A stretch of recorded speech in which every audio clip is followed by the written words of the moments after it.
Welcome to the I Grow You Grow YouTube channel, where my kitchen garden is your kitchen garden. And today we're going to show you the classic no dig method, where you put your garden on the existing ground that's already there, no tilling or anything. We're going to take advantage of the worms coming up to eat the crepe paper that we put down on the newspaper, and we're going to take advantage of the layers and allow it to decompose as your garden produces produce. So I'm going to show you a few things you need to do your no-dig garden. You're going to need, because it's a no-dig garden, that doesn't necessarily mean you won't have to do some digging, but we're just going to need something to move the soil around or the compost around. You're going to need something to mark off your no-dig garden, like a spade. You need a rake to remove some of the mulch or existing debris that's on the area that you mark off. You need some Epsom salt. You'll need some bone meal. You'll need crepe paper or newspaper, and you can get this by the roll at your garden centers for about 10 bucks or so. You need a watering can or a water hose, which we're going to use the compost tea that we made on the other video, and that's going to release bionutrients, fungi, positive nematodes, and all the things that brewed up in the compost tea while we were making it. You're going to need mulch. I got some pine straw mulch, and of course the main ingredient, compost, and this is fairly inexpensive in a bag. So let's get started. I'm going to show you in one section, and then you'll be able to duplicate that process on the whole lot. Okay, so let's get right into the no-dig garden, where we're going to layer our section. So we already have our terrace garden going here, and then I want to show you guys the classic no-dig method here. So if you had an existing bed that was full of pine straw up against the house, you would just move back your pine straw. And I'll show you guys this section, and you'll be able to do it all the way. So you can remove your pine straw. You're going to pull that back over the top. It's done. Then you want to mark off your area. Grass and the existing weeds from coming into the bed, and to give you an indicator of where you want your garden to be.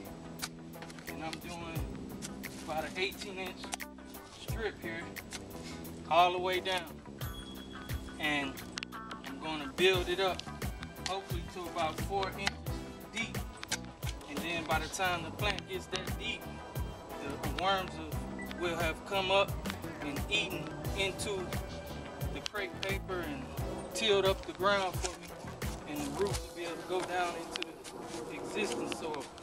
And over years you'll build this up. So you mark it off like so.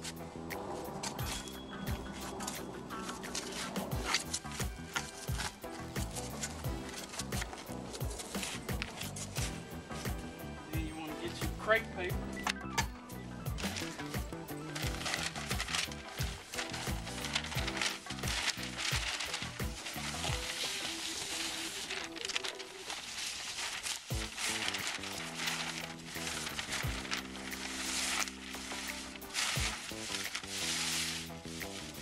Keep your crepe paper from blowing away, especially on a windy day, and to incorporate bionutrients, break the crepe paper down, stay in place.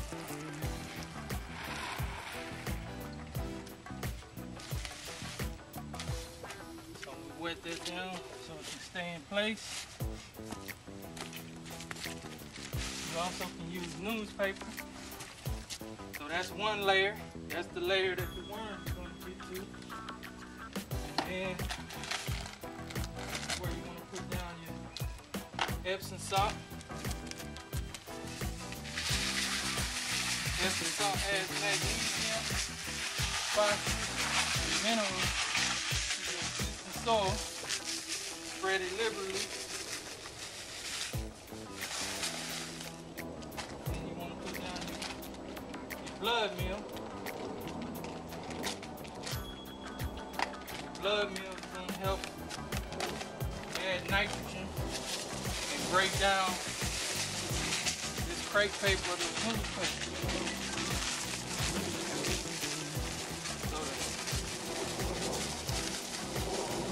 There's 2 layers right there. So you got your existing soil, you got your crepe paper, you got your blood meal, your bone meal. Now you want to put your compost in.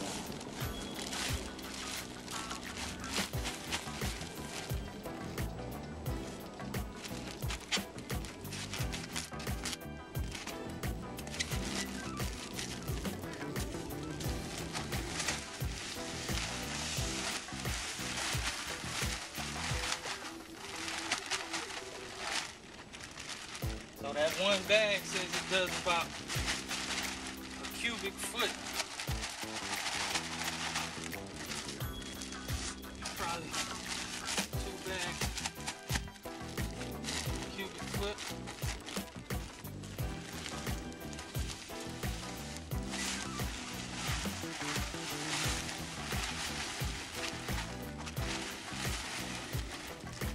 So that's your 3rd level. You would do this all the way, span of the amount that you marked off, and now you would come in with your mulch on top of this. I have some mulch already in the garden, and I wanted to show you guys about how deep that is. So we got it about 6 inches high, and once we water that in, it's gonna go down. But that's about ideal of how you want it all the way across. That's about 6 inches to the ground. And then once you put your thick layer of mulch on top,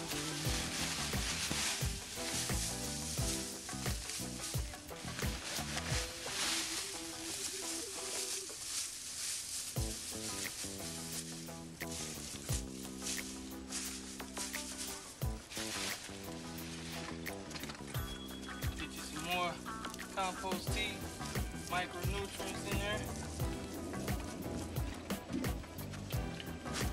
Be ready for some plants.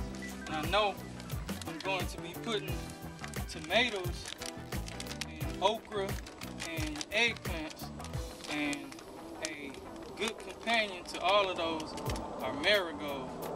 So I just wanted to show you guys how it would look once you put your plant in your no-dig garden.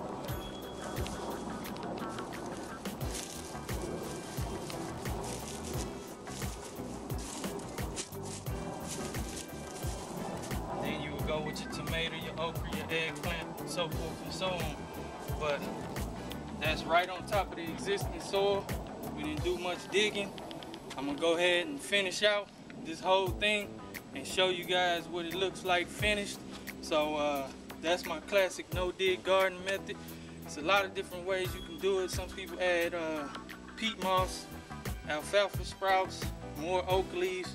You can build it up as high as you like, but I like to do it about 6 inches and then about 2 inches of mulch.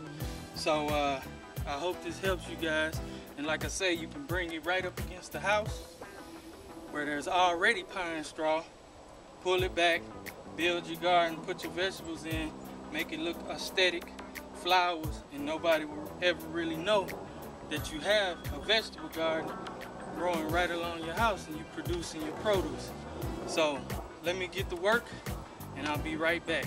I grow, you grow. I grow, you grow. Mr. Anderson here.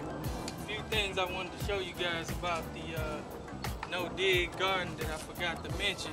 Of course, you want it south facing, and you can put it on grass, on top of grass. The paper will suffocate the grass and keep it from growing up. And grass will also add nutrients, nitrogen and such. So you can do it right on top of the grass. Once you get done, you want to tuck it in to the mark that you made, tuck your mulch in. What you think, Mr. Nanners? How it look? I think he says it's ready for some good vegetables. So tomorrow we will be putting in some okra, eggplants, and tomatoes.